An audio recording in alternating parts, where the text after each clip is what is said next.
Nada de lo que somos es por nosotros mismos. Todo lo que nosotros representamos es porque alguien pagó un precio por nosotros. Tuvimos la osadía de creer en el Señor y no ser avergonzado. Usted no se imagina, o quizás no sabemos o no sabemos la dimensión de todo lo que representa de lo que Jesús hizo por nosotros y de lo que somos a través de Él. Decía una anécdota antigua, no sé si es certero, no sé si es verdadero, pero sé que se cuenta y ha aparecido en unos libros y también en algunas ilustraciones dentro de las redes sociales, aunque yo lo escuché como hace 20 años atrás. Se decía que un hombre llamado Jonathan Griffith iba a trabajar todos los días y su trabajo principal era manejar las maquinarias que permitían que el puente que estaba sobre Missouri en el río Mississippi, que eran de hierro, estaban de esta forma, y entonces cuando él levantaba la palanca podía subirse este puente y dejar pasar a los barcos que estaban por debajo. Entonces, al terminar, él volvía a bajar porque era importante, y tan importante su trabajo, que al bajar estaban las redes, los rieles de un tren, donde permitía que eso tenga una doble funcionalidad, donde también pasaba un tren a alta velocidad. En un día, para mostrarle la responsabilidad a su hijo Gret, le lleva a mostrar las maquinarias y todo lo que significa la responsabilidad de su trabajo y cuán importante era su labor en esa empresa, en esa actividad o en esa funcionalidad. Y de repente ve a su hijo Gret de caminar, escucha el sonido del silbato del tren que anunciaba, y él se acuerda que el puente estaba para arriba y ya habían pasado los barcos, y sin darse cuenta él pasó unos minutos y entonces él va corriendo para la cabina, le iba a alcanzar el tiempo y llega a ese lugar, pero sin darse cuenta él le deja a su hijo y le dice: quédate aquí, ya vuelvo enseguida, tengo que hacer este trabajo. Pero el niño curioso, entra en una parte donde los dientes de esa maquinaria le agarra la ropa y él queda atrapado en ese lugar. Y él tenía dos opciones: si bajaba la palanca, iba a bajar el puente y iba a poder hacer sobrevivir a más o menos 400 personas para que estos no mueran, porque el puente estaba levantado. El tren estaba viniendo y acercándose, ya no le daba tiempo al padre ir a rescatar a su hijo y tuvo que tomar una decisión. Miró a su hijo, decía: puedo salvar a mi hijo, pero voy a matar a 400 personas. Ahora puedo salvar a 400 personas, pero tengo que matar a mi hijo. Tuvo que tomar una decisión. Se tiró de rodillas, clamó a Dios, pidió con todas sus fuerzas, pero en un momento dado tomó fuerza de flaqueza y bajó la palanca por su propio hijo. Y en ese momento, cuando él levanta la vista, ve que hay cientos de personas que están pasando, unos leyendo el diario, otros hablando, otros durmiendo, otros bromeando, otros parados, otros sentados, indiferentes a ese sacrificio que él tuvo que hacer de matar a su propio hijo. Eso es lo que sucedió también con nosotros.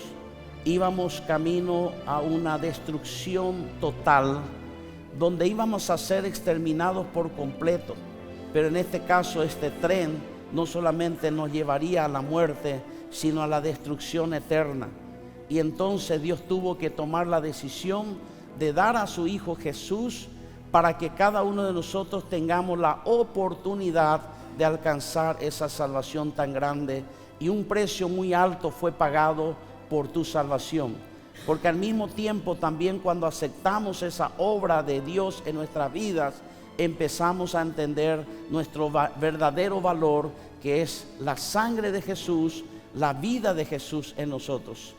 Pero muchos de este mundo caminan indiferentes ante esa verdad, caminan indiferentes. Aún en Semana Santa se aprovecha no para tener un tiempo de reflexión, sino para un tiempo de comida, tiempo de jugar a los naipes, tiempos de hacer deporte, tiempos de vacaciones, y hemos dejado de lado la reflexión de entender y comprender que esos días fueron fatídicos, mortales y horribles para nuestro Señor, que tuvo que ser azotado por nosotros. En 1863, un 1 de enero, Abraham Lincoln lanza un decreto presidencial diciendo: señores, a partir de este momento la esclavitud es abolida. A partir de este momento ya no existe ningún hombre que será esclavo. Es un decreto presidencial, y eso hará que, especialmente en este caso, muchas personas ya de la raza de color fueron libres. Ahora, ese decreto también ya se hizo en la cruz, y ese es el punto central en esta mañana, donde Jesús dijo en capítulo 19 de Juan: consumado es, ha sido pagado por completo, hemos sido comprados, hemos sido lavados, hemos sido purificados, hemos sido perdonados, hemos sido justificados, hemos sido sanados, hemos renunciado a nuestro dolor, y Él nos ha bendecido. Dice la palabra en Isaías 53, y espero que usted sepa que este libro, este capítulo de Isaías, habla de la redención que Jesús, este Cordero Santo, debería de hacer por nosotros. Y dice: subirá cual renuevo delante de Él, y como raíz de tierra seca, no hay parecer en Él ni hermosura. Yo pensaba que simplemente era una cuestión de decir, porque a Él le azotaron, le derribaron, le desfiguraron literalmente. Imagínese usted recibir golpe en el rostro. ¿Cómo queda el rostro de un boxeador profesional cuando recibe muchos golpes, por más que tiene un guante cuando está recibiendo? Imagínese lo que ha de suceder cuando un hombre a puño limpio, con varas, con látigos, es lacerado. Literalmente él tenía toda su sangre en su rostro, todo morado, sus ojos, quizás no podía ver, quizás rompiéndole la boca, sangrando profusamente, más todavía sabiendo que los demonios habrán aprovechado hasta lo máximo para tratar de causarle el máximo dolor a Jesús. Pero muchos de nosotros no entendemos que Él fue sacado su hermosura, fue sacado su belleza, para que nosotros podamos ser embellecidos y hermoseados en Él. Muchos de nosotros no nacimos siendo churros, ¿verdad? Algunos tuvimos ese privilegio, otros no. Entonces pasaron por bullying, pasaron por situaciones difíciles. Y entonces, ¿cuántas veces usted, yo no sé, ¿verdad? En la realidad, digo yo, se nota que era de hierro, porque hay gente que tiene 2 o 3 marcantes. Yo tenía como 25 marcantes, que ya me confundían con otros otra vez, porque era así, ¿verdad? Decía en estos días, estábamos en el equipo de fútbol, y un hombre se acercó y le decimos a un hombre, le decimos Rubén Tirica. ¿Se acuerda de las Olimpiadas, verdad? Que se hicieron, pero a él se le dice así porque le dicen Rubén Tirica, porque él es el creador del muñeco, y que se hizo famoso. Y bueno, también fue el creador del cicloncito, ese demonio que usted tiene que quitar de su casa, tiene que exterminar y sacarlo de su casa, tiene que quitar toda idolatría de su corazón. Él hizo eso y se hizo famoso. Entonces, y se da la vuelta y digo, él es Rubén Tirica, le digo, al muchacho que venía recién, un doctor en veterinaria que juega con nosotros también fútbol. Entonces decía este hombre, pero no le parece a Tirica, ¿verdad? ¿Por qué? Porque normalmente los marcantes van relacionados a lo que sos vos. Y normalmente uno se da la vuelta y dice, uno se da la vuelta y dice cururú, cururú, dice sapo, sapo, sapo. Se da la vuelta y uno le mira y parece como si fuera que viene saltando. Y es impresionante la habilidad que tienen los paraguayos para poner esos marcantes. Y esa hermosura, eso Dios quitó de nosotros ese peso, ese bullying que recibíamos. Y Dios te dijo, tú eres hermoso para mí. Usted sabe que una de las cosas importantes, uno aprende siempre cosas nuevas. Y una de las cosas nuevas que he aprendido es que hay glándulas del amor, serotonina, oxitocina, dopamina, etc. Son glándulas del placer o la felicidad. ¿Y sabía usted que por qué una madre cuando le mira a su hijo dice, qué hermoso mi bebé, qué hermoso, qué ternura, no hay nada más hermoso? Dice que en ese momento la mujer segrega una hormona llamada dopamina, que es una hormona que produce el amor. Entonces dice que cuando esa persona segrega ese amor tan profundo, ese hijo monstruito que tiene le parece hermosísimo. Estoy hablando, ¿verdad? Porque me imagino a mamá, ¿verdad? A mamá mirándome a mí y dice, mira, tanto así, mira, hermano, yo tuve que hacer un tratamiento psicológico porque mi mamá me decía a mí, mi cururuí, mi sapito. Y yo, como era de la ciudad, ¿verdad? Para mí sonaba así como mi cururuí, mi sapito. Mira mi sapito, y me tocaba todo aquí la mejilla. Hasta que un día fui a la casa de la abuela y debajo de un tablón sale un sapo de esos que son de tablón. Así, y dijo, mira este cururú, dije, y ahí relacioné, cururú, sapito, cururuí. Y le dije a mamá, ese soy yo. Sí, pero vos sos lindo, ¿no te das cuenta que él es lindo? Tuve que hacer tratamiento psicológico. Todavía no estaba Cristo allí. Pero nosotros somos muchas veces, imagínense que aquí vivir en Paraguay el bullying es cotidiano. Entonces, pero Dios pagó por nosotros esa falta de belleza, quizás porque no tenemos una belleza tan fuerte o nos despreciaron, porque el mundo realmente a las personas bellas se le hace más fácil. Hay que ser consciente de eso. El tener dinero te hace más fácil. Y todo eso Jesús pagó por nosotros, dice, despreciado y desechado entre los hombres, varón de dolores, experimentado en quebranto, y como que escondimos de él el rostro, fue menospreciado y no lo estimamos. Ciertamente él llevó nuestras enfermedades y sufrió nuestros dolores, y nosotros le tuvimos por azotado, por herido de Dios y abatido. Mas él herido fue por nuestras rebeliones, molido por nuestros pecados. El castigo de nuestra paz fue sobre él, y por sus llagas fuimos nosotros curados. Esta palabra tiene aproximadamente 2700 años. Ya Dios, hablando en pretérito, pretérito significa en pasado, pero en un pasado de presente continuo, dijo, ha sido sanado, ha sido curado, ha sido perdonado, ha sido embellecido, ha sido quitado tu dolor y tu dolencia.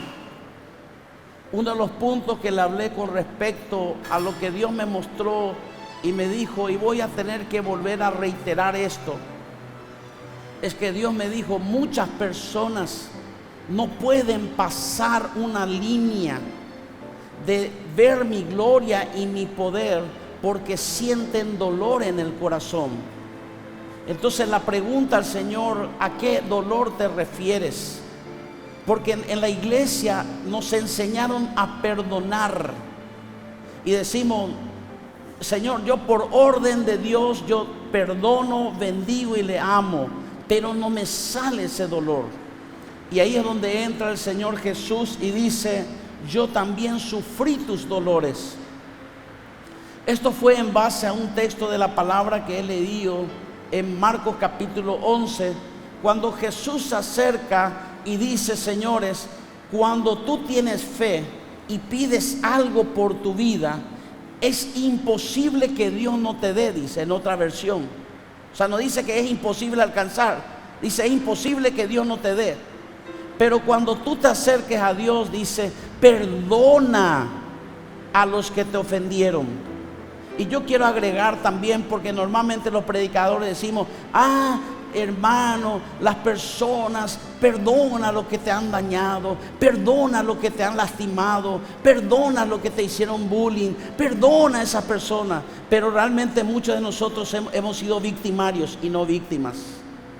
Y tenemos que aprender a pedir perdón también, porque somos victimarios. Somos personas que dañamos a otros. Solamente nos recordamos cuando otros nos dañan a nosotros. Y dice la palabra que cuando se desata ese dolor y es sanado nuestro dolor, que ya fue llevado en la cruz del Calvario, como dice la Escritura, Él ya llevó nuestros dolores. Entonces la pregunta del Señor me dice: ¿por qué una persona vive con un dolor cuando yo ya se lo quité? Yo ya te quité el dolor. ¿Por qué tú permaneces con esa dolencia? Porque hay algo en nosotros que nos gusta a nosotros, es como sentirnos el peor. Cuando tú le hablas a alguien: mira, ¿sabes qué? En estos días ahí tengo un problema de garganta. Eso no es nada. Yo tengo bronquitis y pulmonía, estuve así 10 días. Él te tiene que ganar siempre. Él siempre tiene que favorecer. Y él, en otras palabras, dice: lo que tú estás pasando no es un problema, lo que yo pasé fue un problema. Y muchos de nosotros tenemos eso algo escondido, como queremos sentirnos que alguien nos atienda, que alguien nos compadezca. Y yo quiero decirte algo muy importante: no, escuche, no busque que alguien le compadezca. Alguien ya le compadeció, alguien ya le limpió, alguien ya le bendijo, alguien ya le quitó su dolor, alguien ya quitó su enfermedad, su dolencia. Dios ya lo hizo, ya no lo tienes que hacer. Entonces yo tengo que acudir a ese sacrificio. ¿Por qué decía este título? Nada de lo que somos es por nosotros mismos, porque nosotros fuimos perdonados por Él, no porque nosotros podíamos ser perdonados. Fuimos curados por Él, fuimos sanados por Él. Y en estos días me sorprende algo que está sucediendo dentro de la iglesia. Nosotros no somos personas que tenemos la costumbre de estar contando los testimonios, pero me llame a la cantidad enorme de milagros que están sucediendo en el pueblo del Señor. El mismo caso de Carlos Borbón. Es una persona que tuvo múltiples infartos. Decía Jenny llorando, decía, es difícil su situación, porque no tuvo un infarto, tuvo así múltiples y por horas sin ser. Y él pensando, y sabe cómo es la fidelidad de Dios y cómo es el corazón de este hombre. Él estaba preocupado no por su corazón. Él decía: hoy no me podré ir al culto. Imagínense su preocupación. Hoy no podré honrar al Señor. Y cómo Dios le honró. Porque esto es para ti, Carlos. Así como tú eres fiel, escúchame bien, y no te faltaste ninguno de los cultos, empezaste a asistir a los altares familiares. Yo sé que tienes un devocional todos los días y no faltas y le llevas a Dios. Y por causa, pero tú no pudiste venir ese domingo. Pero ¿sabes qué quiero decirte? Él se fue junto a ti, se reposó sobre ti, puso sus manos sobre ti, te levantó y te dio un nuevo corazón para que te levantes, porque vio tu fidelidad. Porque así como tú le mostraste, también Él mostró su amor para contigo, para extender los años de vida y de paz sobre ti. Es un milagro. personas que fueron sanados por el poder de Dios, personas que son liberados por el poder de Dios. La palabra dice que Él llevó por nosotros. Y es muy importante esto. Hoy estoy tan inspirado que ya termino en media hora. La muerte, el sacrificio de Jesús es avalado por el poder de la resurrección. Si Jesús moría, pero no resucitaba, no iba a tener validez alguna toda su obra. Por eso el apóstol Pablo dice: si Cristo no resucitase, vana es nuestra predicación. ¿Qué significa eso realmente? Significa que cuando Él se levantó, y es importante comprender este punto y no hablar solo por fanatismo ni por religiosidad, pero que me disculpe Mahoma, Buda, Hare Krishna, que me disculpe cualquier hombre que se levantó en la tierra tratando de ser Dios, ser un buen consejero, una persona que vivió bien, una persona ejemplar quizás en su testimonio, pero ninguno de ellos desde el tiempo de Adán hasta este tiempo jamás ha resucitado de entre los muertos para vivir eternamente y para siempre. Solo hay uno en todo el universo. Su nombre es Jesús, el Hijo de Dios, que venció en la cruz del Calvario, se levantó y hoy vive con nosotros por siempre y para siempre. Nosotros tenemos el Dios más especial. Y cómo Él muestra el poder de su resurrección. Y este es el punto que quisiera ministrar en esta mañana. ¿Por qué vamos a ministrar? ¿Por qué es importante? Escuche bien, pastores que no ministran sanidades, milagros y prodigios en su iglesia. Le hablo esto en el nombre de Jesús. Ministren esas áreas. Porque cada vez que una persona se sana, Dios muestra que Él está vivo y que está resucitado. Cada vez que hay un milagro, cada vez que hay un matrimonio restaurado, cada vez que un hijo vuelve a la casa arrepentido, cada vez que se levanta una persona en Cristo y prospera, significa que Cristo resucitó, y no solo resucitó, que mora en nosotros, con nosotros, y está aquí en medio de nosotros como un poderoso gigante. Es importante comprender esto. La activación de Isaías 53 es lo que nos toca a nosotros. Ahora, no está en nuestra capacidad. Yo puedo orar por los enfermos. Los pastores podemos orar por la gente. Los ministros que están aquí entrenados para orar por la gente, orarán por la gente. Pero la manifestación del poder de Dios es a través del poder de su resurrección. Cada vez que usted ora por alguien y esa persona se levanta y es bendecido, significa que Cristo está vivo. Él es el antídoto a toda acción del veneno.